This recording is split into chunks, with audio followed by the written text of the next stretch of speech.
What's up guys, welcome back to the channel. Today we're driving out to Giant to get a refill on a propane tank so we can start working with our 17-inch Blackstone Griddle that I got for Christmas. Nice little tool we'll be able to use when camping, but of course we have to set it up first. If you're looking for any tips for your 17-inch Blackstone Griddle, you're looking for cooking recipes for outdoor, maybe some camping adventures, consider subscribing to my YouTube channel.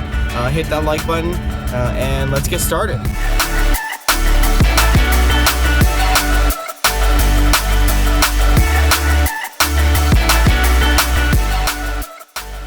Let's take a look at what we have here. So at the top here we have our Blackstone 17-inch flat top griddle.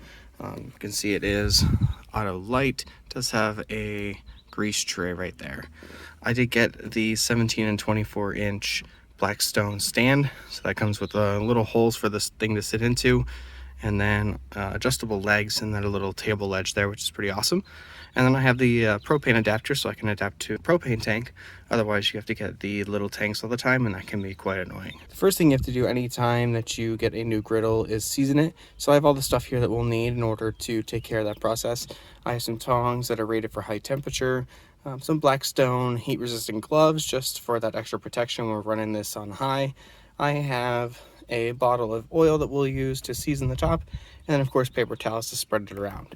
So one of the first things we have to do is get this turned on. So we want to make sure that your propane tank is open. We're going to come down here.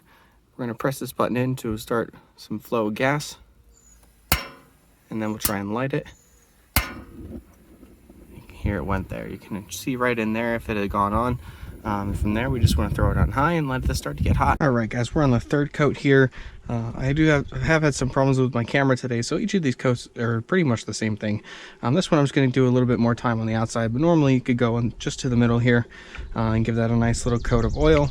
And then you're going to take your tongs and some paper towels and just give it a nice even layer all across the surface.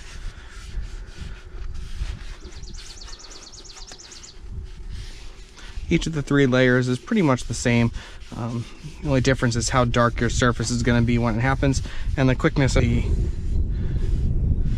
oil will burn off. So as it's been here a little while, it's a little warmer, it's going to burn off a little quicker, and it's already kind of got that surface, so it's just burning off what's left of that surface.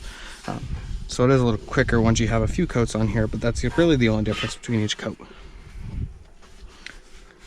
want to make sure, again, we're getting the sides here. It's really important to keep your Blackstone protected. If anything splashes up, that's really good for these corners. And then of course the outside, so that if anything does get wet, if water gets to it, if you have it outside and it downpours on you, you're going to have that protection on the outside of your griddle as well.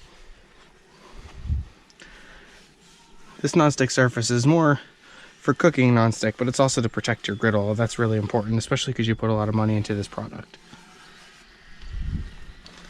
Also make sure you get the back here, it's really important. And then we're just going to allow that to burn off. Again, every coat is pretty much the same thing. This just happens to be my third. They say to do anywhere between 3 and 5 coats, so I'll check it out once we're done with this coat and see where we're at.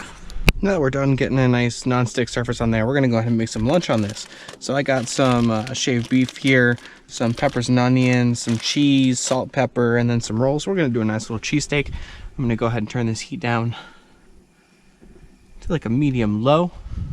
Just let that cool down a bit. A handy little tool for you if you're looking for something to be able to take the temperature, just an infrared thermometer. I picked this up at my local hardware store. You can hit the button and just see how hot your surface is. We're looking to get down more towards the 300 range, so we'll let this kind of cool down a bit and go from there.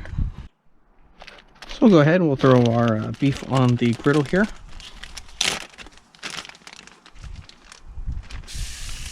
This is sliced pretty thin, so it should cook up pretty quickly.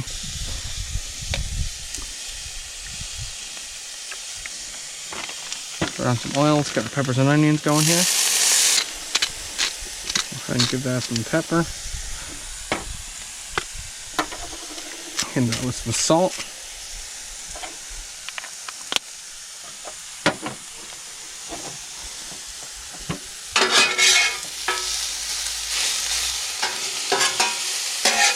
I like all my ingredients to be mixed together.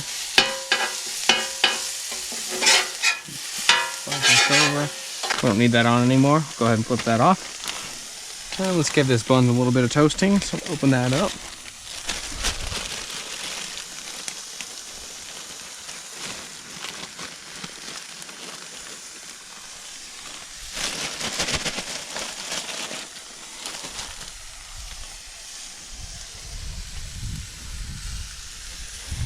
Throw down some oil on there.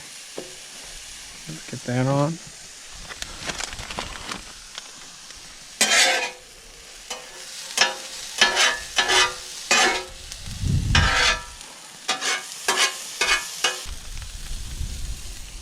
Let's throw that cheese on there, let that melt a bit.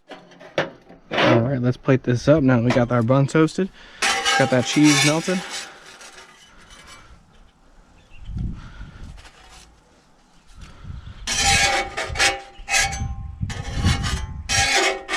Nice and simple, we'll just get right up underneath there.